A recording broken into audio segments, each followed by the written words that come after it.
Elles arrivent ce matin comme tous les jours très tôt dans leur jardin. Alice Ouedraogo et Madeleine Delma, deux camarades de classe inscrites en 3e année d'agroéconomie à l'Institut Polytechnique privé Shalom de Ouagadougou. Elles sont unies par les études, mais aussi par les affaires. Elle est à Tanga à côté. Moi, je suis jusqu'à la zone 1. Et puis, je viens étudier à Tanga ici. Donc, chaque matin, très tôt, à 5 heures, moi, je me lève et puis je viens à 6 heures. Elle vient à partir de 6 heures. Non, comme on rentre à 7h30, 1 heure de travail, on ne peut pas totalement tout arroser. Mais avec la motopompe, on essaie d'arroser la moitié puisque l'eau même du puits n'arrive pas à suffire complètement notre portion. Donc, on essaie d'arroser la moitié le matin très tôt.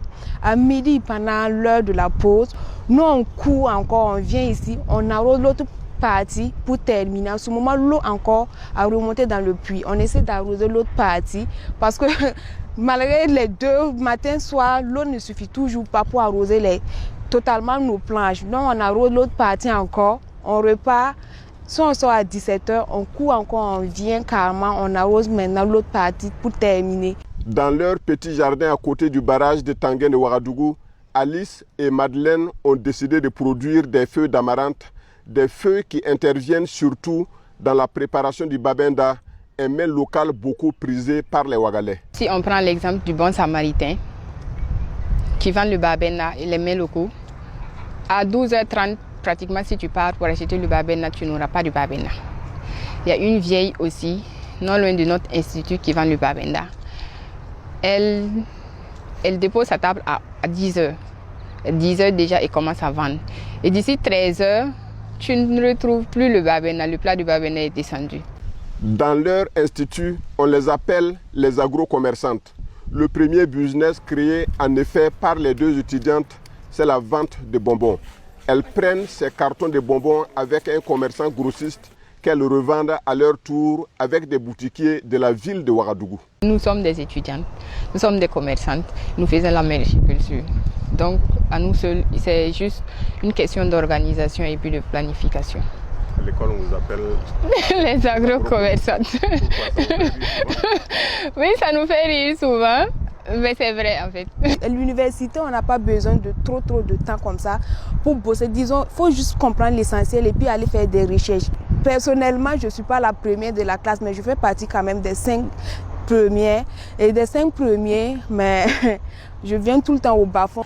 En quelques mois seulement de vente de bonbons, Madeleine et Alice ont pu économiser 500 000 francs CFA, somme qui leur a permis de lancer leur deuxième business, la production des feuilles de l'amarante. À peine une 50aine de planches, mais les deux étudiantes engrangent déjà plus de 150 000 francs CFA à chaque récolte. Si on prend l'exemple de notre cas de commerce, nous ne sommes pas partis avec de l'argent voir le commerçant pour débuter. Nous sommes allés le voir. On veut vraiment nous faire du profit pour investir à quelque part. On l'a expliqué. Il nous a compris. Il a eu confiance en nous. Il nous a donné ses bonbons.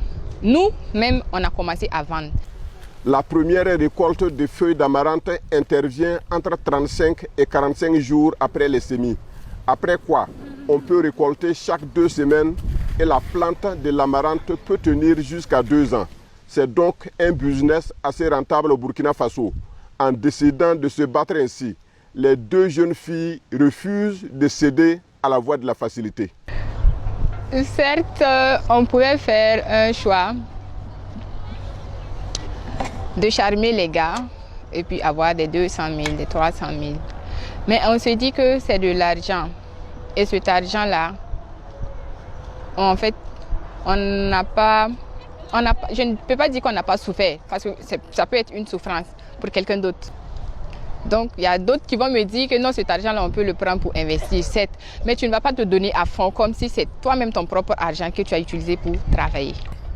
Ce que moi, je vais dire à mes camarades filles qui sont vraiment prêtes à suivre un homme à cause d'un petit 5 000 ou bien, quelle que soit la somme, disons, il va te donner de l'argent, mais arrivé à un certain moment, quand tu n'es pas indépendante, intellectuellement ou financièrement, ce gars, forcément quelque part, il va te manquer du respect et tu n'auras pas quelque chose à dire. Alice et Madeleine rêvent grand dans la culture de l'amarante. Madeleine a même choisi l'amarante comme thème de recherche pour son mémoire de licence. Les deux étudiantes comptent produire un jour l'amarante sur des hectares pour contribuer au ravitaillement de la ville de Ouagadougou. En attendant, elles doivent se contenter de cette petite parcelle au bord du barrage de Tanguin, une parcelle qu'elles tentent d'entretenir grâce à ce puits qu'elles ont fait creuser à la main.